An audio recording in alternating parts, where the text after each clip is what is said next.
அனைவருக்கும் வணக்கம். நம்ம எதிர்நீச்சல் சீரியல்ல என்னெல்லாம் சுவாரஸ்யமான விஷயங்கள் நடக்க போகுதுன்னு பார்க்கலாம் வாங்க. வீட்டுல இருக்கிற 4 பெண்களும் திடீர்னு ஒரு முடிவு எடுத்துட்டாங்க. இதுக்கு முன்னாடி வீட்டை விட்டு எல்லாரும் வெளியில போகணும்னு சொல்லிட்டு பேசிட்டு இருந்தாங்க. ஆனா நம்ம நந்தினி, ரேணுகா இவங்க எல்லாரும் பாத்தீங்கன்னா நம்ம ஏன் வீட்டை விட்டு வெளியில போகணும் அப்படின்னு சொல்லிட்டு ஜனனி இவங்க எல்லாருமே பேசிக்கிட்டு இருக்காங்க.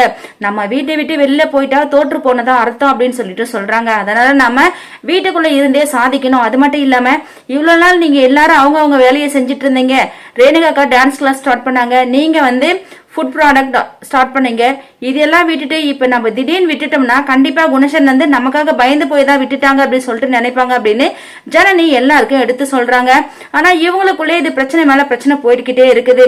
நான் வேலைக்கு போலாம், இல்ல இப்போதைக்கு வேணாம் அப்படின்னு சொல்லிட்டு எல்லாரும் பேசிக்கிட்டே இருக்கிறாங்க. ஆனா யாராலையும் ஒரு முடிவு எடுக்க முடியல. நம்ம ஈஸ்வரி பத்தினா எப்படியாவது தர்ஷினி காம்படிஷன்ல ஜெயிச்சு ஆகணும் அப்படின்ற எண்ணத்துல இருக்காங்க. இப்ப நம்ம ஈஸ்வரிய வேலைக்கு போக சொன்னாலும் கண்டிப்பா போக போறதில்ல. தர்ஷினியோட ரிசல்ட்டுக்கு அப்புறம் தான் அவங்க எந்த ஒரு வேலையை பத்தியும் யோசிச்சு பார்ப்பாங்க. ஆனா எல்லாரும் ஈஸ்வரியக்கா நீங்க என்ன முடிவு எடுத்திருக்கீங்க என்ன அப்படின்னு சொல்லிட்டு எல்லாரும் ஒரு மாதிரி பேசிட்டு இருக்காங்க. இதை பார்த்தா நம்ம ஞானம் என்ன ஆளாளுக்கு ஒவ்வொரு முடிவு எடுத்துட்டு இருக்கீங்க, தயவு செஞ்சு உங்களோட எல்லா முடிவும் நிறுத்துங்க, அவங்க விருப்பப்படி விடுங்க அப்படின்னு சொல்லிட்டு ஞானம் ரொம்பவே கோவமா பேசுறாரு. சோ கண்டிப்பா இவங்க எல்லாருக்குள்ள ஒரு பிரச்சனை வரப்போகுது. இதை பார்த்து குணசரன் சந்தோஷப்பட போறாரு. வாங்க வெயிட் பண்ணி பார்க்கலாம். இந்த வீடியோ பிடிச்சிருந்தா லைக் பண்ணுங்க, ஷேர் பண்ணுங்க, மறக்காம நம்ம சேனலை சப்ஸ்கிரைப் பண்ணுங்க. தேங்க்யூ.